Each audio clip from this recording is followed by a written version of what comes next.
Archana Puran Singh shooting के दौरान खौफनाक हादसे का शिकार। अदाकारा के साथ खौफनाक हादसा राजकुमार राव की फिल्म की शूटिंग के दौरान पेश आया। मारूफ भारतीय अदाकारा और मेजबान अर्चना पूरन सिंह मुंबई में एक फिल्म की शूटिंग के दौरान हादसे का शिकार होकर अपना हाथ तुड़वा बैठी।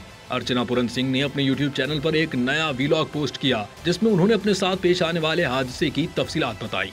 ये हादसा उस वक्त पेश आया जब वो राजकुमार राव के साथ एक फिल्म की शूटिंग में मसरूफ थीं। हादसे के नतीजे में उनकी कलाई में फ्रैक्चर हो गया। ऊंचाई से गिरने के सबब उनके चेहरे पर भी चोट आई, जिसके बाद उन्हें अस्पताल ले जाया गया, जहां वो चंद रोज जेर इलाज रहने के बाद शूट पर वापस आ गई।